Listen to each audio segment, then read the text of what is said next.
एक बार फिर शादी से पहले अपने पुत्र की ससुराल से आया संदेश देखकर राजा धर्मपाल तुनक जाते हैं और संदेश लेकर आए सेवक को पत्र पढ़ने का हुक्म देते हैं। राजा का आदेश मिलने पर सेवक पत्र पढ़ना शुरू करता है। श्रीमान महाराज धर्मपाल जी को मेरा सादर प्रणाम। आपके द्वारा राजकुमारी विलासिनी और राजकुमार अभिमन्यु के मध्य प्रस्तावित विवाह हेतु जो स्नेह और विश्वास प्रकट किया गया, उसके लिए हम हृदय से आभार प्रकट करते हैं, परंतु अत्यंत खेद के साथ सूचित करना पड़ रहा है कि हमारी पुत्री राजकुमारी विलासिनी इस विवाह प्रस्ताव से विनम्रता पूर्वक पीछे हटने का निर्णय ले चुकी हैं। राजकुमारी का मत है कि यह विवाह दोनों राज्यों के सम्मान और भविष्य की शांति के लिए यदि न हो तो अधिक उचित रहेगा। उनके मन में इस संबंध को लेकर एक ऐसा आंतरिक द्वंद्व उत्पन्न हुआ है जिसे उन्होंने पूरी शिष्टता व आत्मगौरव के साथ हमारे समक्ष रखा। हम यह स्पष्ट करना चाहेंगे कि यह निर्णय किसी बाहरी दबाव, असम्मान या अपमान के कारण नहीं लिया गया है, बल्कि यह हमारी पुत्री की अंतरात्मा की आवाज है जिसे हम नकार नहीं सकते।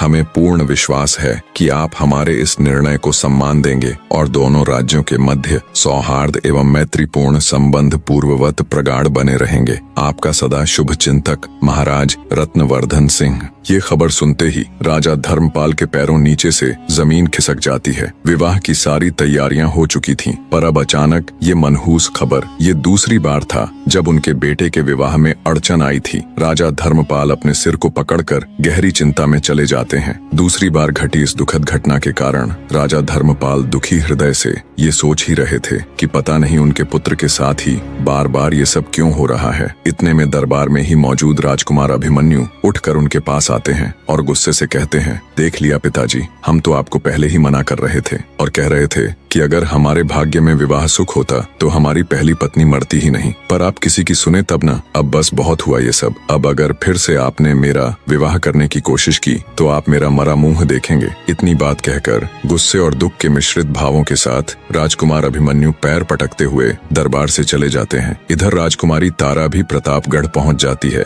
और महल के पिछले दरवाजे से चुपचाप बिना किसी को कानों कान खबर लगे घोड़े को घुड़साल में ज्यों का त्यों बांधकर वापस अपने स्थान पर आ जाती है। जब उसे रोजीवास नगर से आए शाही पत्र की बात पता चली और मालूम हुआ कि राजकुमार अभिमन्यु का विवाह टूट गया है तो वो मन ही मन बहुत प्रसन्न हुई। फिर से उसके दिन खुशी खुशी कटने लग जाते हैं। समय बीतने लगता है। चंदा यानी राजकुमारी तारा का ये नियम था कि वो दोपहर के समय नित्य नियम से सभी गायों को चराने के लिए जंगल लेकर जाया करती थी और वहाँ एकांत में तालाब में स्नान करती और स्नान के पश्चात फिर से अपनी पूरी देह पर कालिख पोत लिया करती। पर एक दिन दैव योग से राजकुमार अभिमन्यु जंगल की तरफ आ निकले